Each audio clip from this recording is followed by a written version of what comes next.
Be'ezus Hashem Yisbarech, we will continue what we are learning in the holy letters of the Balatanya, letter number 12. But the shears and the schos, Refuah Shalema, for Hinda Basta Berachel, what we are learning this most magnificent, majestic letter, where the holy Balatanya explains the difference between the activity of charity and the inner obsession, the inner service, the inner workings of charity and compassion, and how the act alone is the reward. If you do the activity of charity, you bring peace in the world. And if you do obsessive, qualitative, energetic, and inner service of compassion and charity, then the reward is in never-ending and everlasting tranquility. We're going very deep into this because, as the Holy Balatanya explains in this letter, this contains the secret of our Holy Torah, in the sense that there is two sides to a coin. There's the activity and its reward. Or more precise, there's what you do, and what you do generates an energy in the world. Everything you do in this world is cause and effect. And that is a tremendous revolution that a person is not aware of. That the act itself is the reward. Whatever you do in this world, the ability to be able to do anything at all, is the most enormous gift that a man has. It is the uniqueness of this world. It is the ability to be a partner with God. But because we take for granted activity, we take for granted whatever we do in this world. Because a big part of what we do, we are asleep.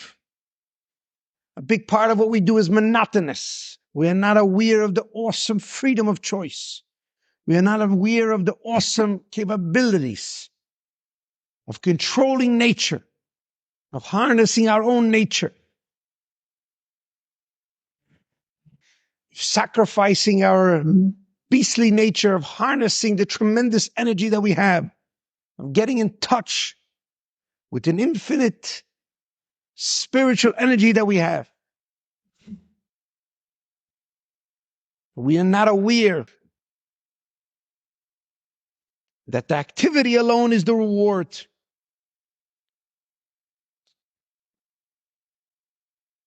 The activity, and especially the inner service, the inner soul of my activity.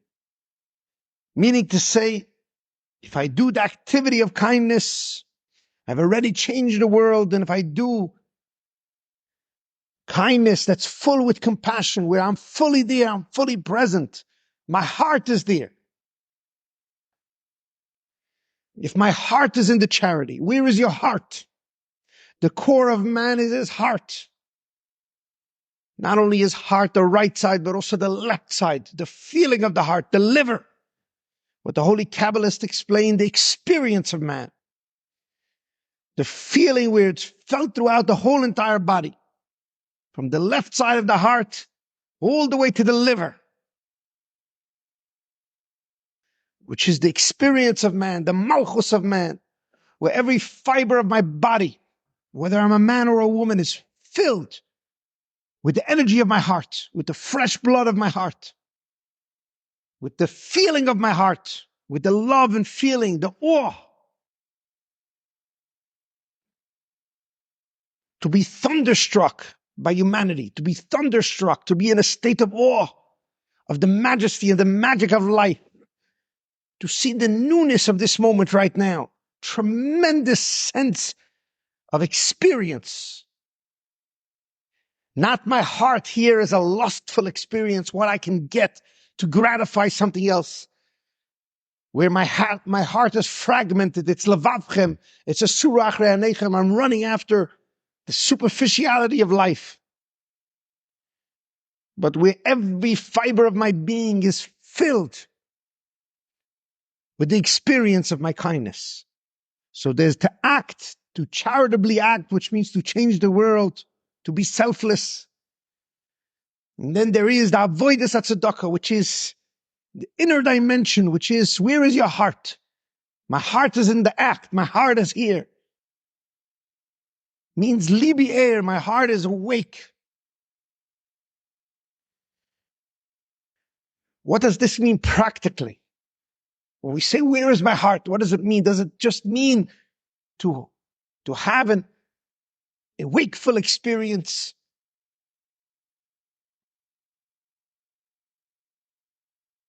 The heart is the ability of all organs to intertwine, to interconnect. The brain is the beginning of consciousness, but the heart is where feelings are placed, where feelings are housed. The heart is the organ for the feelings, the organ for the blood, the organ for giving love and receiving love, the organ that contains the awe, the organ that will create the goosebumps, to create the tremendous reverberations, the vibrations of the feeling, the tremendous uncontainable joy that a person has, is experienced in the heart. And to understand this enormous idea,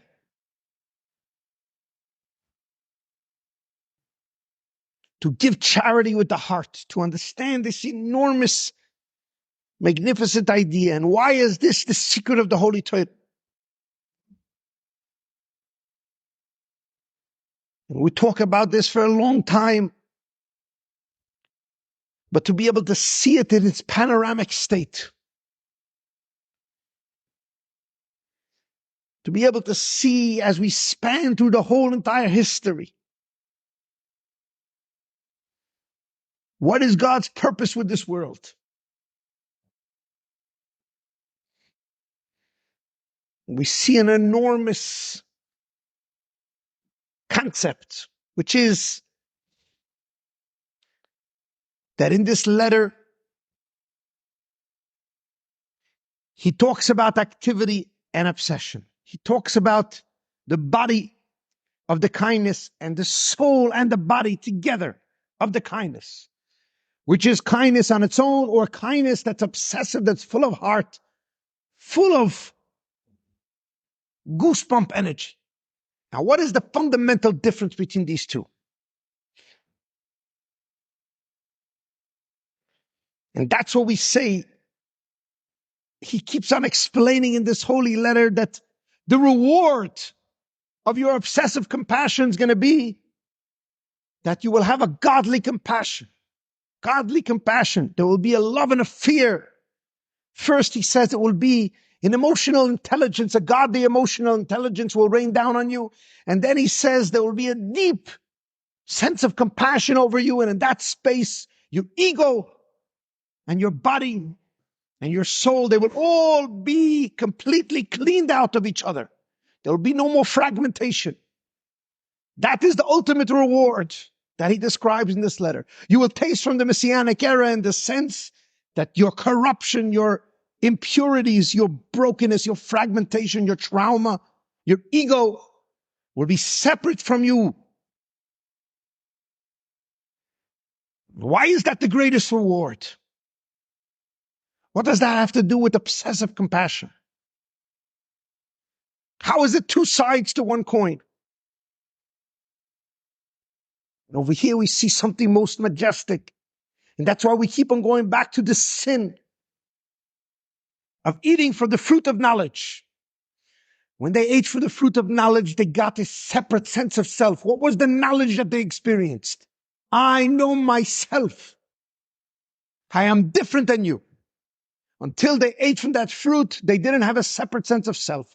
There was harmony and tranquility. Adam and Eve, husband and wife, after they were split, they saw that they were meant for each other. And they were in harmony. They lived in peace. But that peace wasn't born out of a sense of separateness. It was born out of a sense that you and me, we come from the same place. But when they ate from the tree of knowledge, they knew good and bad. Good means that we're connected, and bad means that we're separate. The word bad, ra, means always to separate, to stifle. And this is an enormous idea to understand the essence of the sin of the forbidden fruit, which means to trap one moment in time, to create a tremendous sense of quarrel, of jealousy. The word over here is jealousy.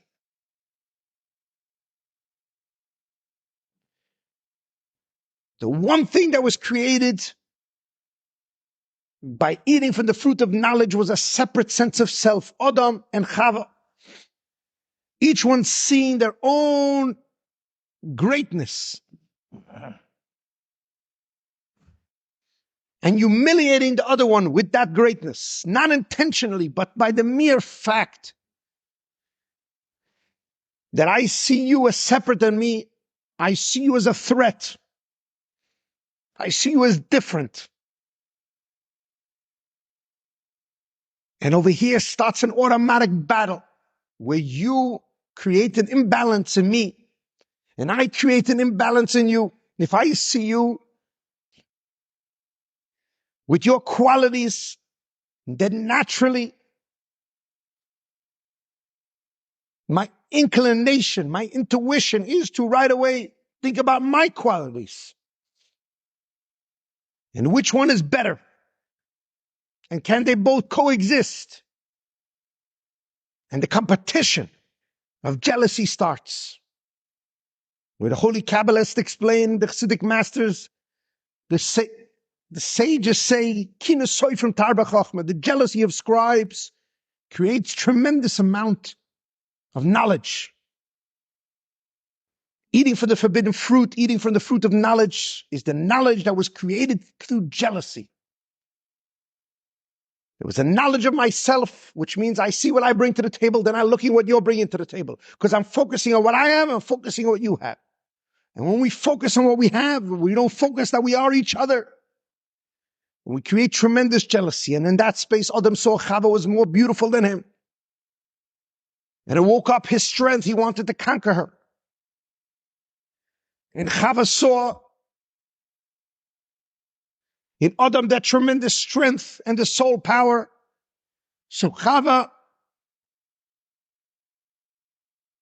went to seduce Adam with her beauty and the tremendous competition between the genders, which is the ego state, my separate sense of self, where I want to be separate than you. And this was the beginning of the corruption of man, where we were meant to live in sync, in harmony, in peace. And all of a sudden, when I eat from the fruit of knowledge, I know myself and I see I'm better than you instantly. And now I also see what you have, which I'm focusing on. Are you better or are you not as good as me? And automatically I create a competition in my mind. And I see what you bring to the table, and I see what I bring to the table, and I want to be more than. I want to be significant. And the key is sofer tarbe chochma. Your significance makes me want to be significant. And can we all be significant and live in harmony and peace?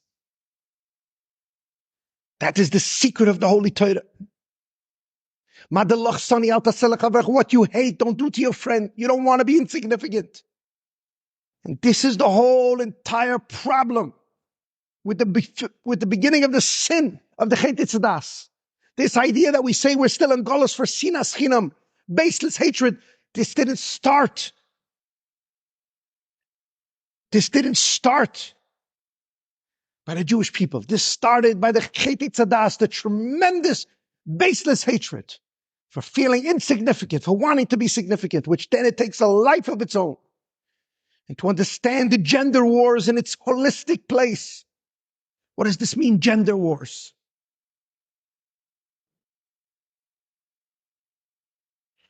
Which we are tremendously corrupted by the devil, by the Nachash, by the Yetzer Hara. This idea that if I have separateness from you, if I'm separate from you, I'll be able to live. When the exact opposite, my separateness is only there for you. The secret of the Torah is my separateness is there for you. I'm separate, I'm selfish only so I can give you.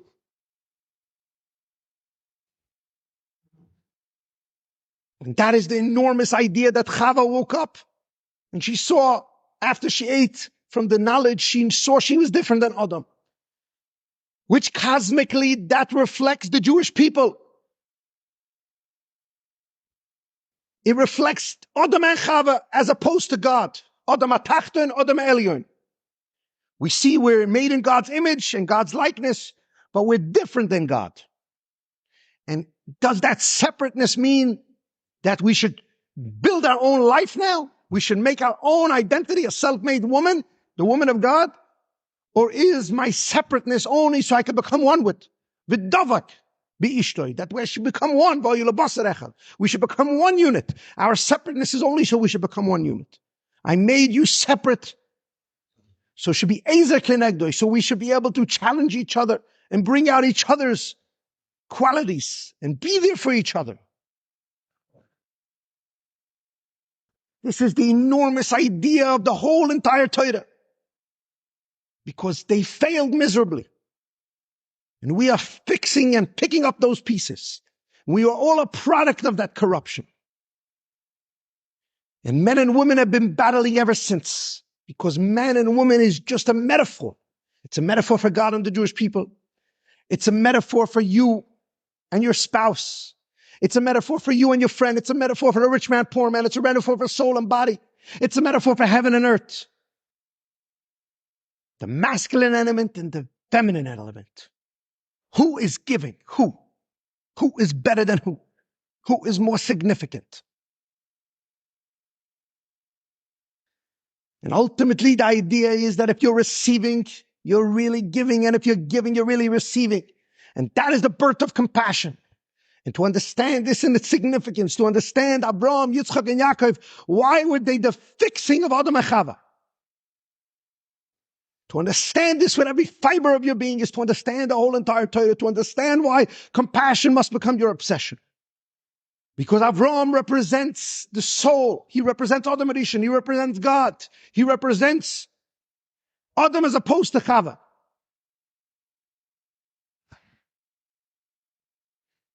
And Sarah makes him real. Sarah represents the first woman. She represents Gvura. She represents Chava. She represents the body. She will narrow down that love and give him a child. And that child is Yitzchak. So when you're looking at that child, you're looking at the idea of love, the idea of the man, the idea of the soul that was made real by Sarah. And now you're looking at a boy, you're looking at a man, Yitzchak Yikar L'Chazar, you're looking at a man that really represents the Jewish people. Because he was made real by his mother. So in a sense, Avraham and Sarah had the same competition that Adam and Chava did.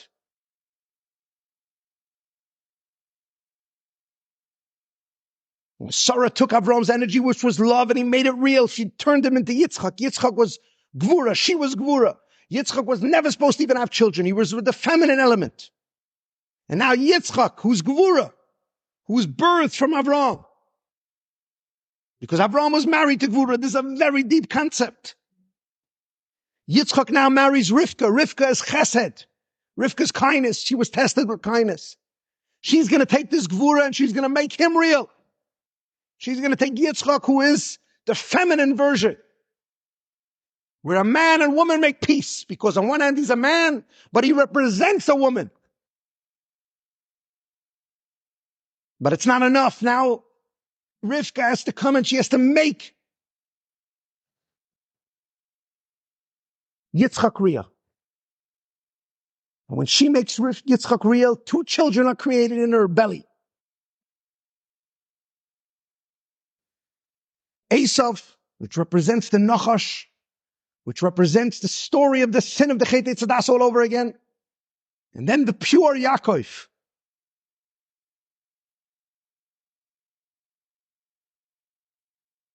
You understand that Yaakov suffered for so many years, similar to his father, Gvura, struggling through life.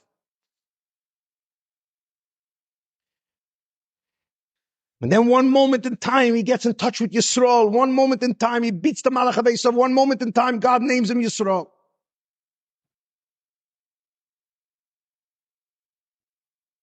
Which is the tremendous idea that Rivka is chesed. She says, ultimately speaking, Gvura is a great idea. Feeling energy, judgment energy is a great idea, but poil mamish, in actuality, you have to be kind. It's very important to have the heart. Where is your heart? It's very important to be judgmental. But to judge, only to give. Gvura Yitzchak, only through Rivka is going to be created Yaakov, is going to be created Rachmanus. Why do I need to have Gvura? Why do I need to have negativity? Why do I need to have judgment? Why do I need to be very negative?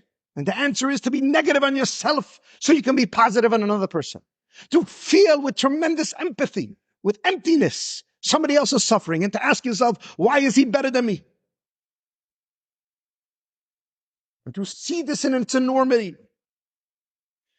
Do you see this in its enormity? Yaakov Avinu was created. Do you see compassion in Yaakov?